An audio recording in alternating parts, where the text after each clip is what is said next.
Alright, so I got the front of the exhaust hooked on its hanger back there.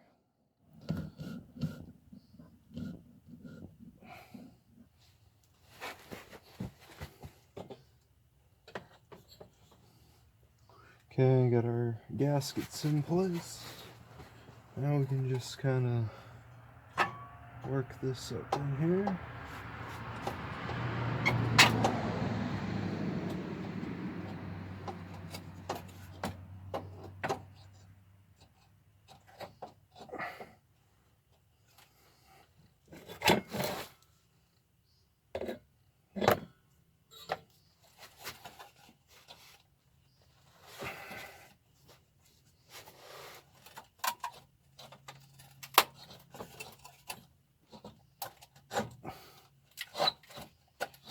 Okay.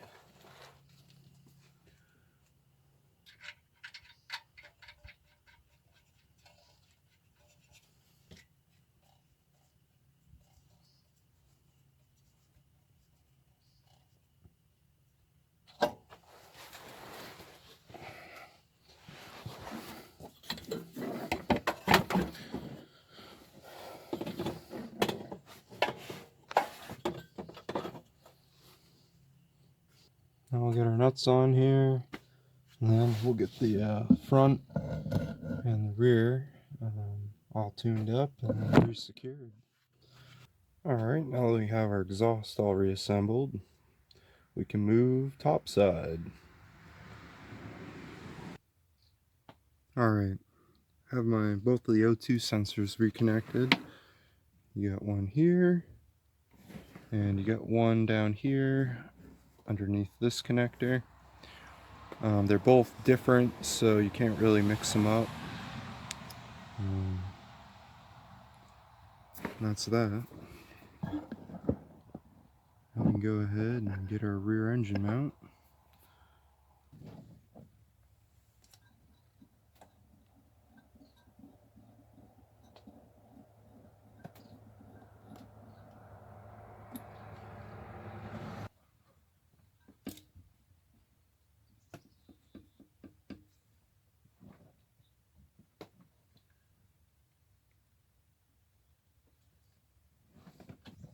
Alright, went ahead and gave this a helping of chassis grease.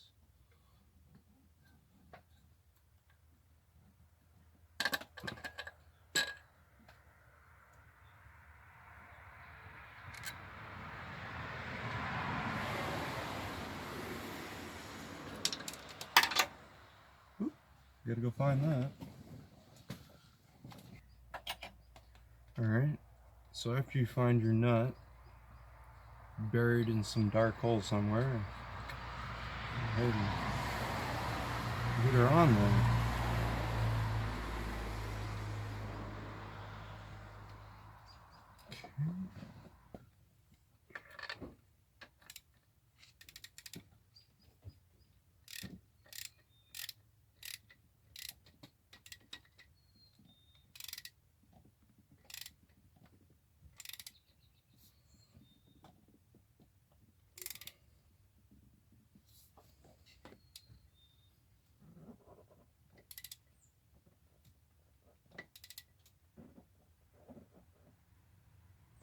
Click.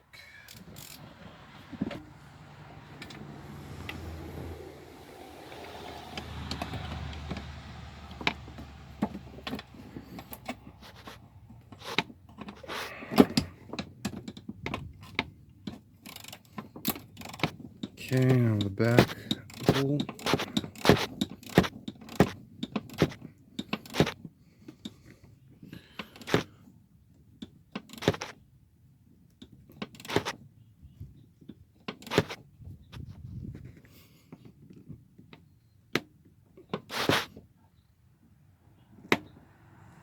Click.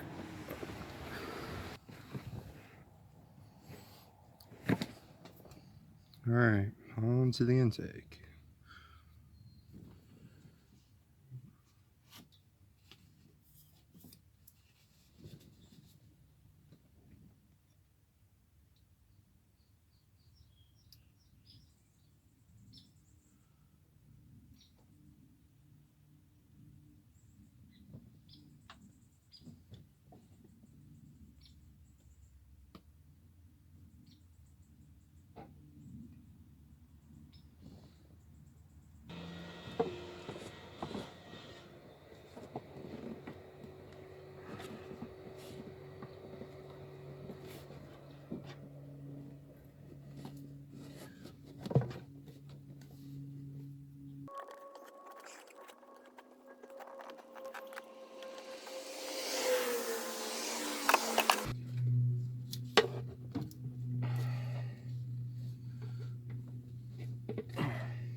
Click.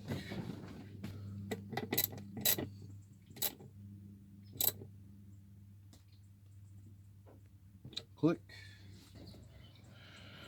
All we need to do, get some oil. Okay, don't forget your breather tubes. Is one on this side, one on the other side.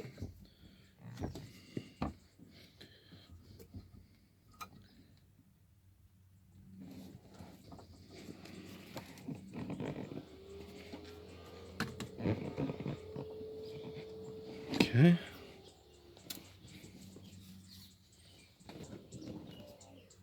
And the other side is the same as that side.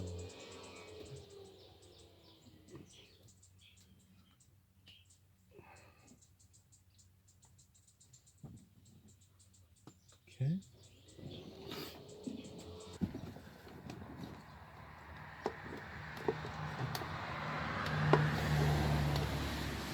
Okay, grab your bearing clamp, set yourself up for success. Make sure it's accessible.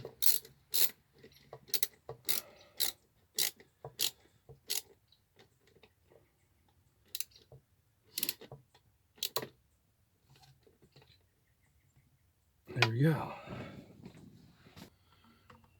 Alright, go ahead and install this joiner pipe.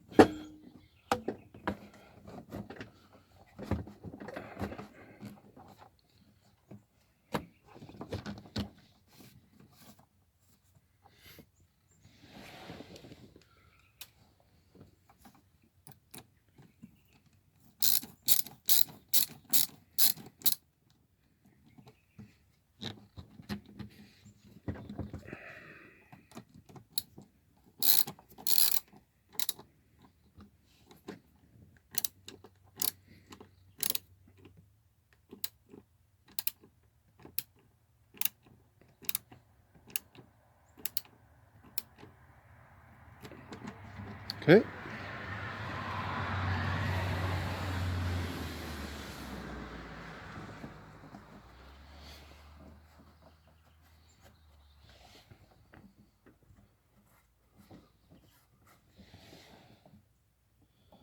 So this.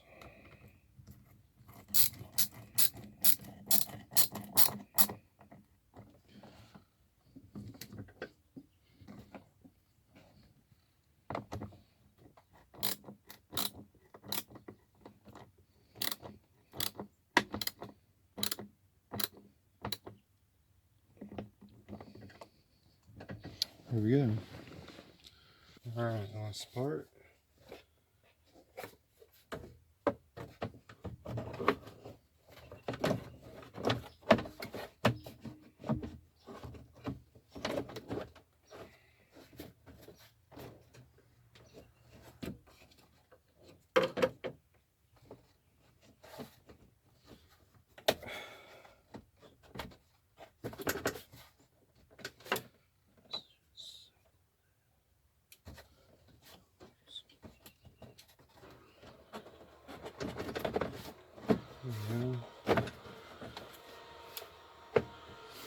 And that just simply clips in. Alright. We can go ahead and top this off with oil.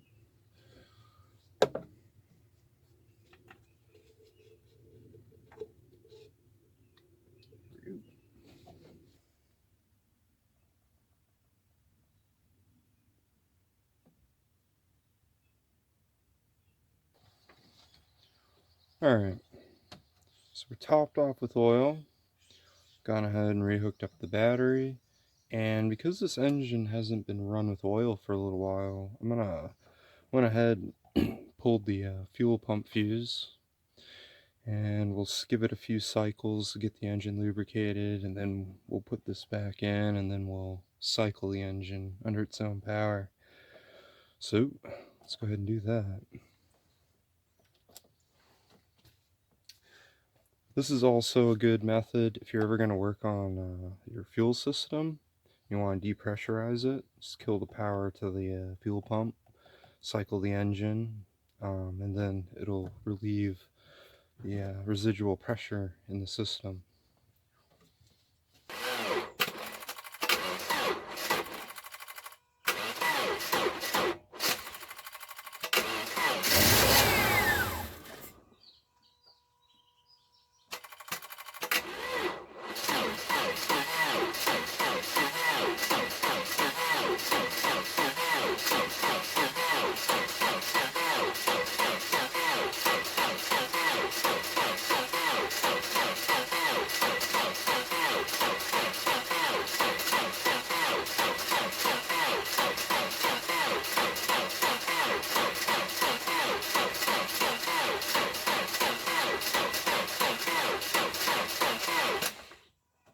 Alright, battery's a little low, but this should do us something.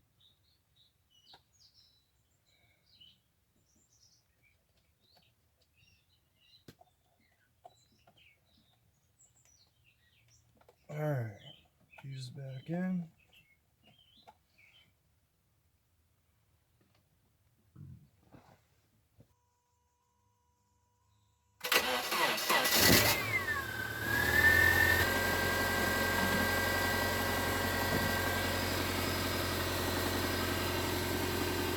Alright, let that cycle for a little bit.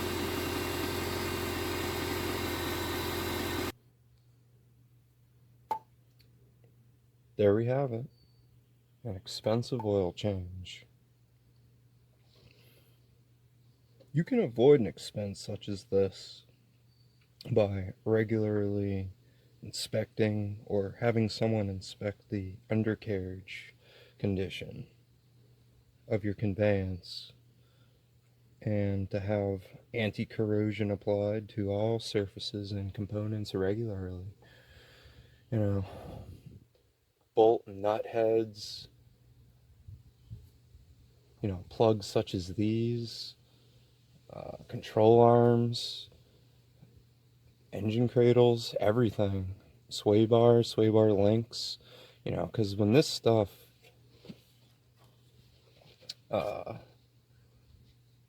corrodes away, the heads are gone, and if you want to do the repair or have someone else do it, you know, they got to do a little bit of surgery essentially to get these things apart because the heads no longer exist. So also, if you do, you know, if you're using oil or fluid film, whatever your choice, even if you bring this in to get sprayed, doesn't mean, you know, the technician's gonna get up and get every single component, but you can do that on your own if you're able, you know, because it's not just the underside. Corrosion, road salts and whatnot get blown up into the top side of the engine as well. It can be avoided if you wash your vehicle throughout the winter, and I recommend coating in the spring and then the fall before winter. And some side notes, not 100% sure what the Subaru procedure is, whether, because I didn't try, because this bell mouth and dipstick tube were corroded together. It may be possible, after you get your engine lifted and all your pan bolts out, to get this thing to jiggle loose while maintaining the position of the dipstick tube. Whether that's the case or not, it was irrelevant because this thing was, as you saw in the previous videos, I used my air hammer to pop this off. So, you know, different situation, I had to do more surgery. And again, on this model, this EJ25, give yourself clearance, pull your exhaust apart, okay? And especially if you live where I live or anywhere similar, you know, investigate everything and be prepared for exhaust work because everything gets so worn out and corroded. And if you're working off the ground like I was, because I don't have a lift, and if you have to remove your dipstick tube, You know, it's easier to lift, pull the exhaust and everything, undo your engine mounts, lift the motor, okay, and then you have better access to the topside components after it's lifted. You have more clearance that way. So I would do that after the engine's lifted if you're on the ground. If you have a lift, procedures are a little different. And again, you know, you should always be more concerned with what your undercarriage looks like and not the exterior or interior of your conveyance. It's kind of hard to show off your sweet ride when the meat and bones are dissolving away after a few winters, you know? And it's also, again, more costly for repairs when things are corroded away. You know, it's more time and effort it takes for a mechanic to fix something, more frustration. Or if you do it yourself, same thing. You know, set yourself up for success and coat everything in oil or fluid film regularly. You know, and then your vehicle will be happy and will last a lot longer. Also, you're, you know, especially if you're going to keep a vehicle for, you know, quite a few years, you know, 5 to 10 years or so, you know, you're going to keep it very healthy. That, or if you're going to sell it off eventually or trade it in, the resale value or trade-in value, no matter what the miles are, is going to be a lot higher because, you know, the frame and the components are well preserved. Okay, it's kind of hard to make money off of something that's really just becomes a parts vehicle or just you know, a scrap heap. So hopefully this gave someone some insight into what it might take to do this job, or if you're going to have a shop do it for you. And that's basically kind of what it takes. So get out there and fix something.